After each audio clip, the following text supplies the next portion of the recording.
Hoy les traigo una historia que les dará que pensar.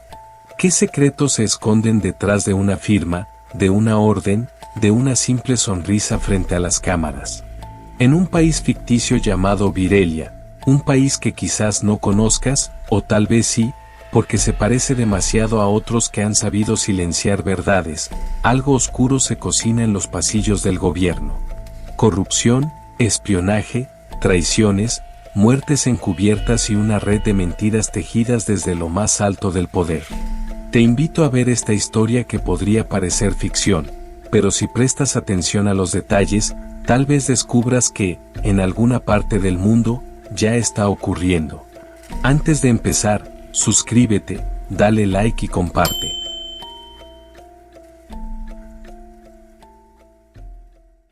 Mi nombre es Elías Corbani, y lo que estoy por contarte me perseguirá hasta el final de mis días. Si estás escuchando esto, es porque logré hacer llegar mi testimonio. Pero no te confundas, no soy un héroe. Solo soy un hombre que cometió demasiados errores antes de intentar redimirse. Todo comenzó en Virelia, un país ficticio, escondido entre cordilleras y mares olvidados. Aquí, el poder no se gana, se toma, con sangre, mentiras y silencios. Fui parte del Ministerio de Justicia durante 11 años. Pero lo que vi en ese tiempo no tenía nada que ver con justicia. Era solo un teatro de sombras, donde cada palabra tenía precio, cada vida era negociable, y la verdad era el enemigo más temido. Trabajé bajo las órdenes de Leonel Braca, el ministro de Justicia, un hombre elegante y frío, que podía ordenar una ejecución mientras se acomodaba la corbata. Su mano derecha era Silvana Tremoli, jefa de inteligencia. Una mujer que había aprendido a manipular la verdad mejor que nadie. Y encima de todos ellos estaba el presidente Darío Neves, amado por el pueblo, odiado por quienes conocíamos la verdad, un titiritero de muerte. Leonel Braca no solo era ministro de Justicia. Era el ingeniero del sistema de corrupción más sofisticado de Virelia. Bajo su mandato se crearon tribunales paralelos, conocidos como salas negras, donde se dictaban sentencias sin jueces ni abogados. Los acusados ni siquiera sabían que estaban siendo juzgados. Solo desaparecían. ¿Su especialidad? Los protocolos de silencio. Expedientes manipulados digitalmente con inteligencia artificial para reconstruir coartadas falsas. Testigos intoxicados con inhibidores de memoria, mediante una red médica clandestina ligada al Ministerio de Salud. Funcionarios públicos obligados a firmar contratos de confidencialidad vitalicia a cambio de favores económicos o amenazas directas a sus familias.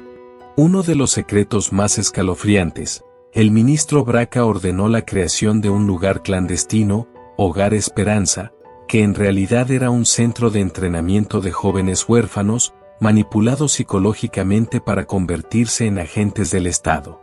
Se les llamaba los hijos del silencio. Muchos fueron convertidos en asesinos sin saberlo. Silvana Tremoli era el verdadero rostro del miedo. Su control de los medios de comunicación, redes sociales y vigilancia ciudadana era total. Fue quien diseñó el sistema de monitoreo mental llamado Ojo Profundo, una red que usaba los micrófonos de celulares y asistentes virtuales para detectar amenazas ideológicas en las conversaciones cotidianas. Silvana se infiltró en los movimientos sociales, manipulando desde dentro. Financiaba protestas falsas, que luego eran usadas para justificar estados de excepción. Inventaba acusaciones de abuso o terrorismo contra líderes estudiantiles. Coordinaba asesinatos selectivos de periodistas, maquillados como suicidios con notas escritas por IA. Uno de sus secretos más retorcidos, Silvana tenía una base de datos oculta, conocida como el Registro del Miedo, que contenía videos íntimos robados a figuras públicas. Diagnósticos médicos confidenciales usados para chantaje. Información de ADN para plantar pruebas falsas en escenas de crímenes. Tremoli incluso tenía un archivo sobre el propio presidente Neves, por si alguna vez decidía traicionarla.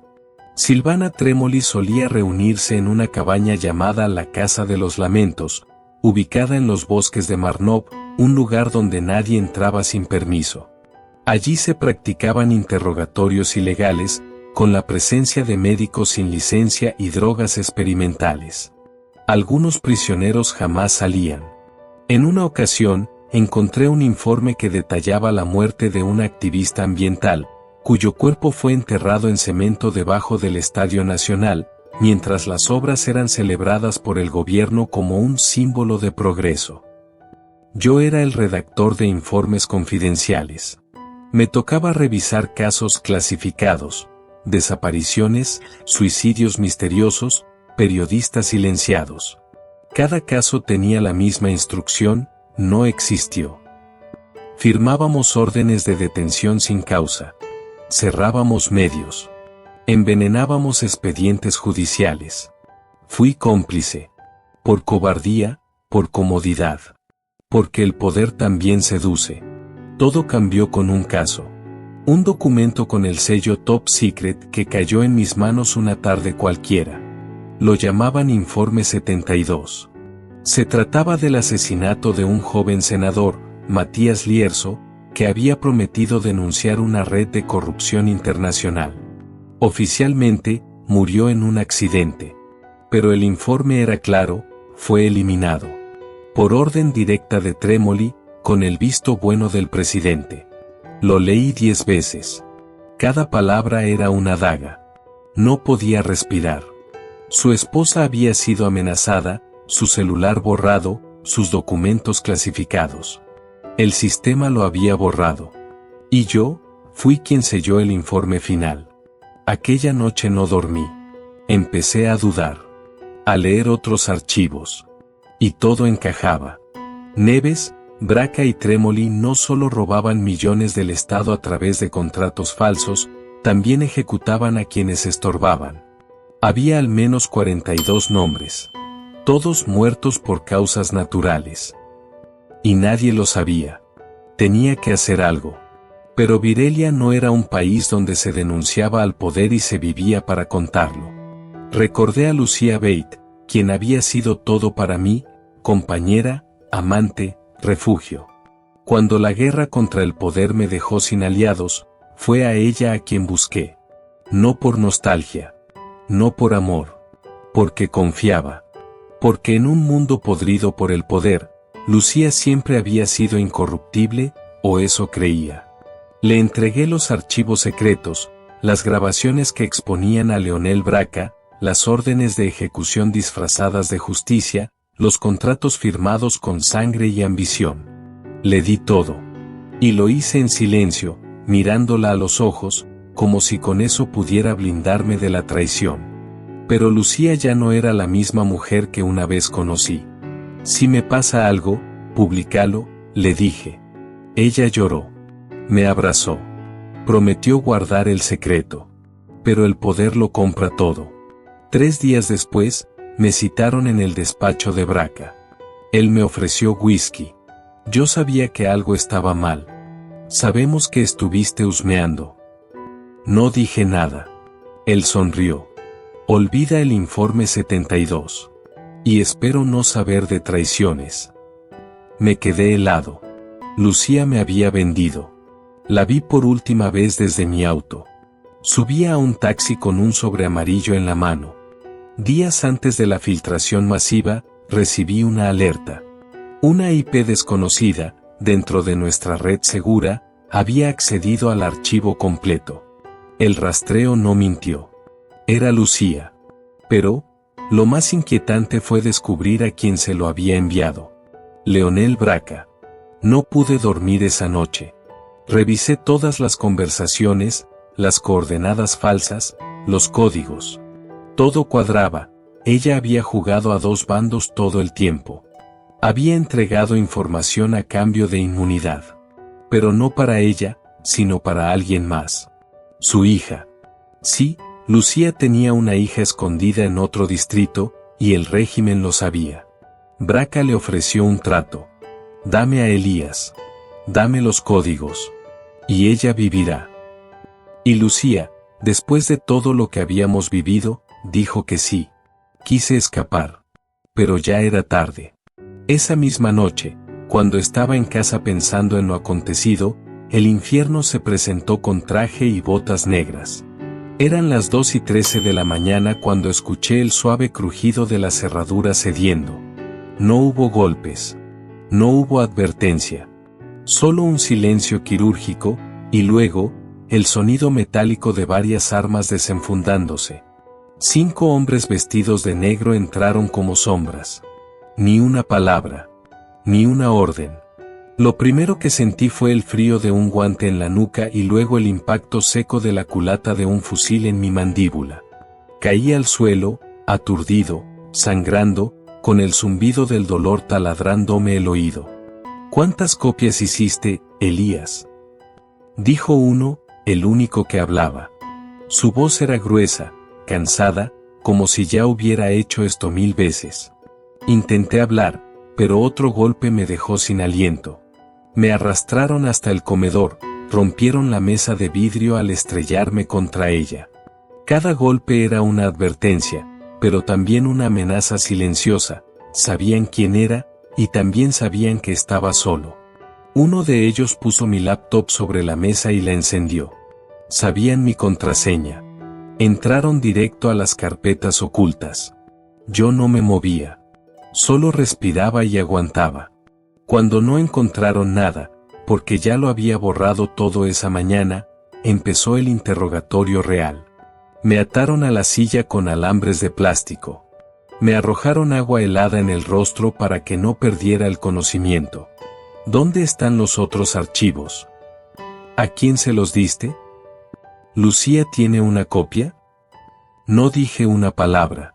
Lucía aún era mi única esperanza, incluso después de lo que vi en la televisión. Me aferraba a la idea de que tal vez, solo tal vez, ella no hubiera entregado todo. Que tal vez aún había algo de ella que me protegía. Uno de los agentes sacó una marroca. Otro encendió un cigarro y me lo acercó a la piel del brazo, quemándome lentamente. Pero no me quebré. Porque ya me habían roto antes. Porque lo que me dolía no eran los huesos ni las heridas.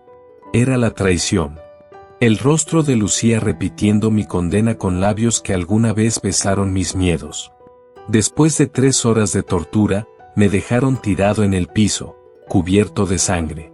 Se llevaron mi celular, mis discos duros, hasta mis libros. Al salir, uno se inclinó y susurró. Te queda poco tiempo, Elías Corbani. No se trata de ti, se trata del mensaje. Y entonces entendí, no querían callarme. Querían que los demás vieran lo que pasa con quienes se atreven a hablar. Me soltaron después de 72 horas. Tenía el rostro destrozado, pero la mente más clara que nunca. Me escondí. Me moví entre provincias, usé nombres falsos. Pero antes, logré enviar una última copia del archivo a una vieja computadora abandonada en la Universidad de Astania, donde solía estudiar informática.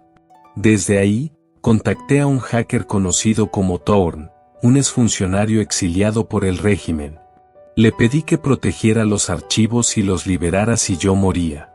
Thorn era un nombre que solo se susurraba en los rincones más oscuros de la red, como una leyenda digital. Nadie conocía su verdadero rostro. Lo único cierto era que había sido un funcionario del Ministerio de Defensa, expulsado y perseguido tras descubrir un algoritmo de vigilancia ilegal que el régimen usaba para espiar incluso a sus propios aliados. Lo dieron por muerto. Pero no lo estaba. Había escapado. Se había exiliado en Norvegia, una nación libre al norte de Europa. Desde allí, oculto tras capas de cifrado, con su identidad diluida en 1000 servidores espejo, resurgió como Thorn, el fantasma del sistema que juró destruir. Cuando recibió las copias que yo había enviado, archivos que, en mi desesperación, filtré mediante una cadena de contactos internacionales, no tardó en actuar. En menos de 48 horas, Thorn liberó toda la información a través de portales periodísticos en el extranjero. Documentos que demostraban el desvío de fondos del Estado. Órdenes secretas de ejecuciones extrajudiciales firmadas por el propio ministro Braca. Intervenciones ilegales de teléfonos, extorsiones a jueces, desapariciones forzadas y una lista macabra de nombres tachados. La publicación fue un terremoto. La prensa internacional lo llamó el apocalipsis de Virelia. La ONU exigió respuestas. Organismos de derechos humanos clamaban por sanciones. Y dentro del país, el régimen se tambaleó. Parecía que el sistema colapsaba. Yo me sentía libre. Por primera vez en años. Pero entonces, todo se volvió peor. Los medios locales fueron censurados. El parlamento fue disuelto. Neves decretó estado de emergencia y culpó a elementos terroristas de la desinformación. La población, ciega de miedo, lo apoyó. Y los que sabían la verdad, comenzaron a morir. Thorn fue hallado colgado. El rector de Astania murió en un incendio. Y Lucía apareció muerta en su baño. Suicidio, dijeron. Yo entendí que no había redención. Solo muerte o silencio. Ahora me encuentro en un sótano, en algún lugar del norte de Virelia. Solo, con esta grabadora, sin saber si viviré otro día. Pero antes de desaparecer por completo, quiero que sepan esto. Braca fue asesinado hace una semana. Un sicario lo mató en su finca. Pero lo que nadie sabe, es que yo pagué por su cabeza. Fue mi única victoria. Miento, tengo una más. En el fondo de este sótano hay una caja de metal. Contiene la lista completa de políticos, empresarios y banqueros corruptos, con documentos inéditos que aún no han sido filtrados. Si estás escuchando esto, probablemente ya esté muerto. Pero esta caja está programada para abrirse si no ingreso una clave en 48 horas. Y una red de periodistas anónimos sabrá exactamente qué hacer con ella.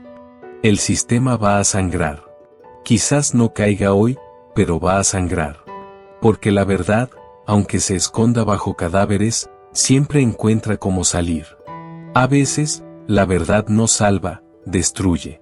Y en un mundo gobernado por máscaras, decir la verdad puede ser el acto más solitario y peligroso de todos. Esta historia nos recuerda que la corrupción no siempre se combate con armas, sino con valor. Que la traición muchas veces viene de quien más amamos.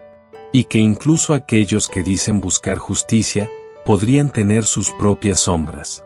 ¿Vale la pena arriesgar la vida por exponer la verdad? ¿O es el silencio una forma de sobrevivir en un mundo donde los poderosos manipulan la realidad?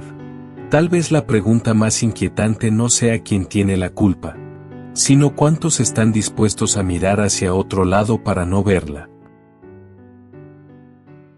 Gracias por acompañarnos en este viaje lleno de suspenso y emoción. Si llegaste hasta aquí y aún no te has suscrito, te invito a hacerlo y a activar la campanita. Lo que viene será aún más escalofriante, lleno de misterio y emociones intensas. Y si te gusta lo que escuchas, no olvides compartir el canal con tus amigos y familiares. Nos vemos en un próximo video.